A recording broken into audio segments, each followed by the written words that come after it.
Assalamualaikum warahmatullahi wabarakatuh. Selamat siang. Gimana kabarnya adik-adik di rumah? Semoga sehat selalu dan diberi keselamatan ya Allah Subhanahu wa taala ya. Amin ya rabbal alamin. Oke, pada kesempatan siang ini video pembelajarannya bersama Kak BG Mapel Bahasa Inggris. Nah, kali ini Kak BG akan membahas soal empati untuk adik-adik kelas 8 SMP ya. Oke, udah siap? Yuk kita langsung aja mulai dari soal nomor 1. Oke ya. Nah, ini deh. Ada kalimat I didn't bla bla bla the thunder during the storm last night because I was sleeping. Nah, aku tidak titik-titik petir selama hujan badai ya semalam ya, karena aku sedang tidur. Nah, gimana nih cara nyelesain soal seperti ini?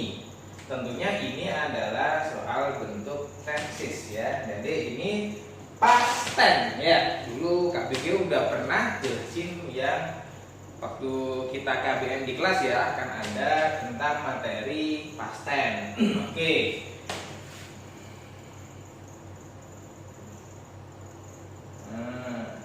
Oke. Past tense. Tenses dalam bentuk lampau ya. Ingat ya, di sini pas ini kan artinya adalah lampau. Nah, salah satu tense pertama dalam bentuk past tense itu kan simple past tense ya. Simple past tense.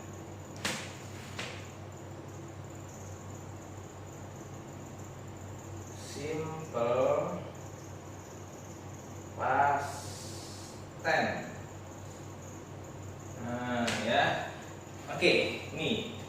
Jadi simple past tense adalah tenses yang menyatakan kegiatan yang dilakukan pada waktu yang lampau. Oke.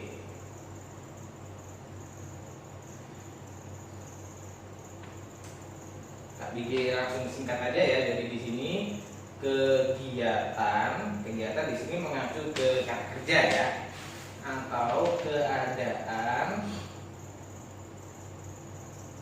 pada waktu lampau.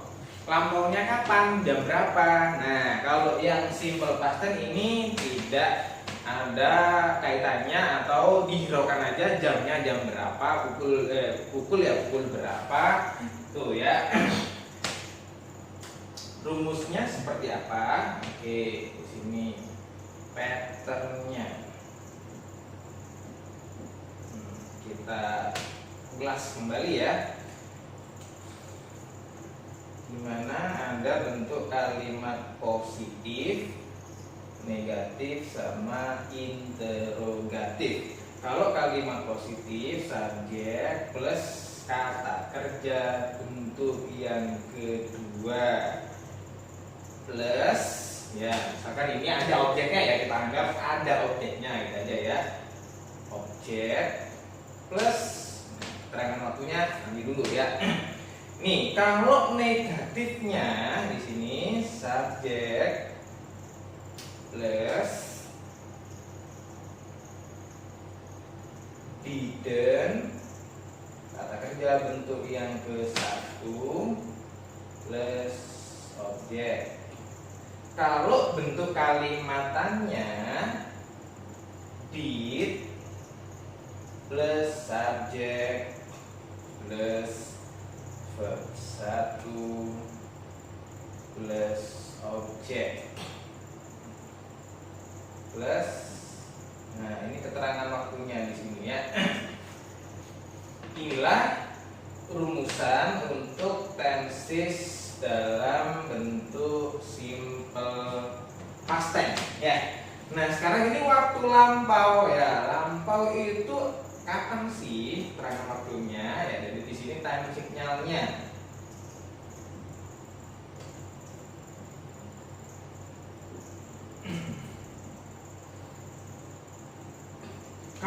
kemarin. Kemarin itu kan bahasa Inggrisnya apa? Yesterday ya. Kelas ya. Lalu atau ini titik-titik ago atau pagi tadi, misalkan this morning.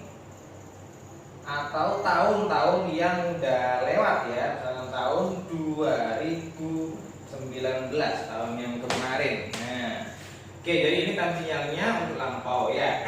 Nah, pertanyaan di sini kan ada I didn't. Nah, didn't berarti di sini setelah didn't itu kata kerja bentuk yang ke-1. Nah, kalau masih kesusahan ngafalin rumusnya seperti ini, jangan khawatir ya, di sini ada dekingnya untuk mengingat ya, untuk mengingat tenses dalam bentuk yang past tense ya. Oke ya, diingat-ingatin aja ya. Ini didn't ya, ini didn't berarti verb 1. Atau ini juga ada did, ini juga ada verb 1. Khusus yang untuk negatif sama interrogatif ya. Jadi di sini ada Didi dan Vio. Nah, ini yang Didi dan Vio. Did di sini berarti ada did. Jadi ini sudah satu pasangan ya. Ini pasangan untuk yang past tense.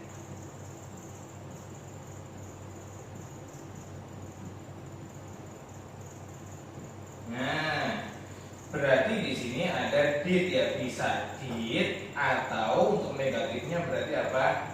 Didn't. Maka nanti pasangannya, dia itu pasangannya ini Mbak Vio, berarti di sini verb berapa? Verb 1. Ya, diingatkan Didi sama Vio ya.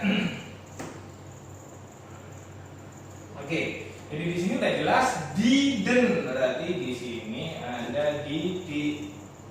Kalau Didi pasangannya di sini Vio. Lah, Vio berarti mana nih? Vio berarti kan verb 1 ya. Nah, kalau yang ini here, ini verb 1. To here, ini to verb 1. Here, ini verb 2. Didn't nggak ada ya. Nah, jadi jawabannya yang benar yang mana? Yang A.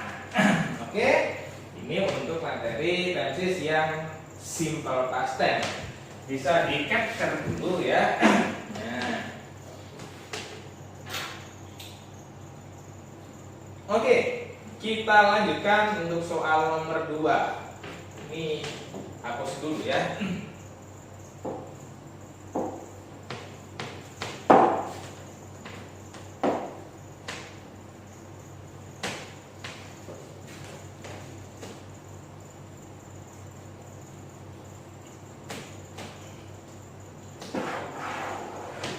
Soal nomor 2, pertanyaannya adalah what does the verb them refer to?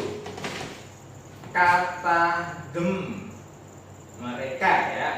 Ini pronoun ya, mereka. Tapi posisinya sebagai objek pronoun ya, mengacu pada. Nah, yuk kita cari kata them ada di paragraf yang ketiga. Jadi langsung aja tak bikin langsung ke paragraf yang ketiga ya. Nih, tapi bacain. I went to the swimming pool. I saw many people swam. Aku pergi ke kolam renang. Aku melihat banyak orang-orang berenang. Most of them. Nah, di sini udah ya. Kebanyakan dari mereka adalah children and teenagers, anak-anak kecil dan juga anak-anak remaja. Nah, jadi ini udah jelas ya dari kalimat most of them are children and teenagers. Maka them ini mengacu ya kebanyakan dari mereka anak-anak dan remaja. Berarti mereka itu siapa? Ya ini ya anak-anak sama teenagers ini remaja. Berarti ada nggak ini di opsinya? Oke, ada ya. Jadi jawabannya yang D. Hanya dalam satu kalimat saja ini ya kita bisa mencari ya kata them itu mengacu pada ini ya yang C, children sama teenagers. Yuk lanjut soal nomor 3. Oke. Pertanyaannya adalah what is the purpose of the text? Ya, ini menanyakan tujuan dari teksnya. Nah, tapi kan ini teks apa dulu ya? Dari kan juga harus tahu ini teks apa? Apakah naratif, deskriptif, report, recount, procedure, atau teks yang lainnya ya? Nah, yuk ini Kak Diki bacain dulu ya. Kita cari ciri-ciri dari teksnya dulu ya. I'm so glad that today is over. Aku senang sekali hari ini itu sudah berlalu atau berakhir. So many things have gone wrong. Banyak sekali kejadian yang salah ya, atau amburadul ya, atau yang kacau. For some reasons I didn't sleep so well last night. Nah ya, jadi saya hanya sekejap aja tidurnya tadi malam. I was very tired when mom called me this morning. Aku sangat capek. Nah ini Kak Begi lingkarin dulu. Ini ada beberapa clue ya, agar kita nanti bisa menentukan ini jenis teks apa. Saya sangat capek ketika ibu memanggil aku pagi tadi. I fell asleep again until mom called me again. I was late. Nah di sini ada kata fell. I did not have time for breakfast. Aku tidak sarapan. Nah, ada kata did not. I was starving, terus tadi udah ada ya. I ran to catch the school bus. Nah, ini ada kata ran. Oke, sampai di sini aja dulu ya. Bah, di sini kata kerja yang dominan yang dipakai dari si penulis ini untuk menjelaskan apa di dalam teksnya tersebut adalah memakai kata kerja.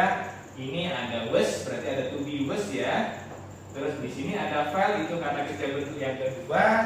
Run itu juga kata kerja bentuk yang kedua. Call ini juga kata kerja bentuk yang kedua. Dan ini juga ada did not ya, ada did. Nah, otomatis ini adalah kejadian dari si penulis ini menceritakan kejadian-kejadian.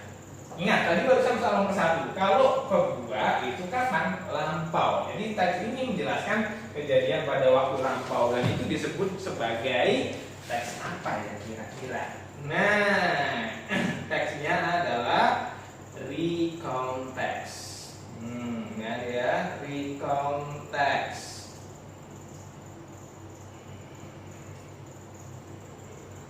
Oke. Sebelum masuk ke tujuannya ya, jadi Kak BG kasih contoh ya secara umumnya atau judulnya lah, contoh judul dari teks dari konteks ini ya. Ini kan teks ini nggak ada judulnya ya, barangkali nanti ada ini ketemu dalam soal ketemu judul ya, judul teks dari konteks itu salah satu contohnya. Nah ini ya contoh judul.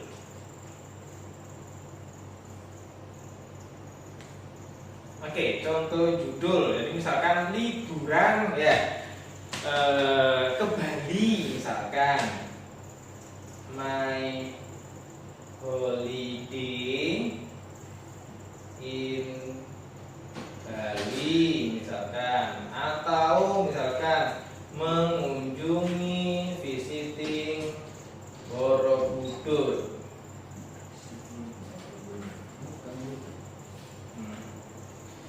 Oke, jadi ini mengacu ke pengalaman-pengalaman pribadi yang disampaikan dalam bentuk teks. Ya, ini ya contoh judulnya seperti ini. Terus mengetahui juga generic structure-nya, ya, struktur secara umum dari teks recount, ya. Nah ini nggak bikin, tuliskan dalam bentuk ini saya gambarkan ya, dari kayak ilustrasi teksnya ya. Oke. Nah.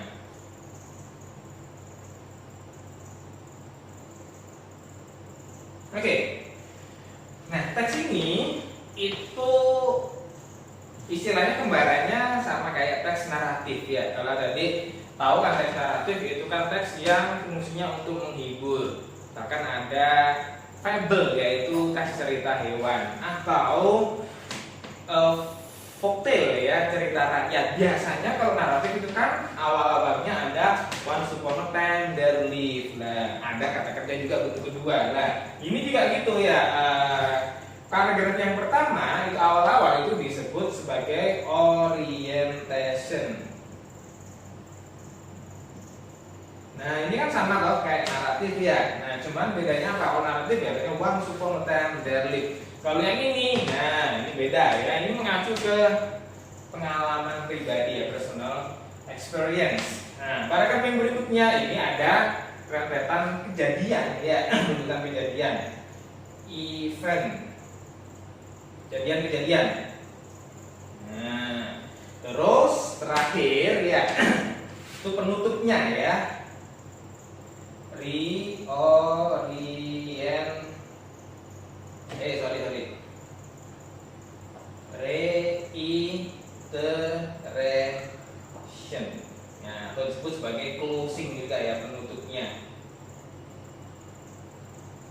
Oke. Dan kata kerja yang dipakai ya, yang dominan pada konteks itu memakai kata kerja bentuk yang kedua ya. Jadi di sini tensisnya yang dipakai adalah tensis bentuk yang verb 2 atau was atau were. Nah, ini ya.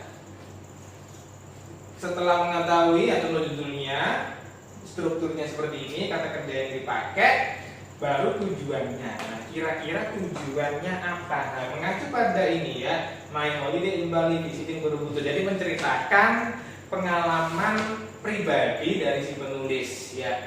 Oke, jadi tujuannya KBG tuliskan sebelah sini aja ya. Nah, purpose.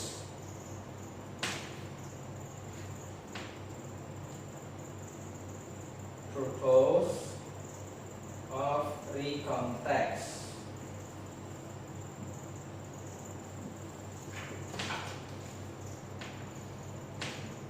Untuk menceritakan ya, to tell atau to retell, menceritakan kembali ya, about bla bla bla. Nah, bla bla bla di sini ya, apa ini ya, pengalaman si penulisnya tentang apa ya? Kan nah, di sini tapi kita di dalam kurung aja lah ya, personal experience, pengalaman pribadi ya. Namanya pengalaman pasti terjadi pada waktu lampau. Nah, dari di sini yuk kita langsung kerjakan ya. Kita udah mengetahui ya, dari menganalisis dari teksnya ini dominan memakai kata kerja bentuk yang kedua. Nah, berarti kemungkinannya naratif atau recon, karena di sini mengacu ke ada kata I, berarti di sini personal ya, pribadi. Nah, personal ya, atau pribadi, pengalaman pribadi. Nah, kalau pribadi ya berarti ini rekonteks ya, bukan naratif ya. Dan kata kerjanya memakai kata kerja bentuk yang kedua. Otomatis di sini teks rekonteks ya. Oke, kalau rekonteks seperti apa? Apakah A, menjelaskan tentang sesuatu yang salah? To inform about the writer's activity, menginformasikan aktivitas dari si penulis. To entertain, nah untuk entertain, nah ini ya, entertain ini teks naratif. Nah, yang ada ini yang D ya, yang ada retellnya ya, to retell about the writer's terrible day, menceritakan kembali tentang pengalaman buruk dari si penulis ya. Jadi hari yang hari yang bad day lah istilahnya, hari yang buruk bagi si penulis ini. Jadi jawabannya yang mana? Yang D ya. Oke. Kita lanjut soal nomor 4. Pertanyaan nomor 4. Generic structure.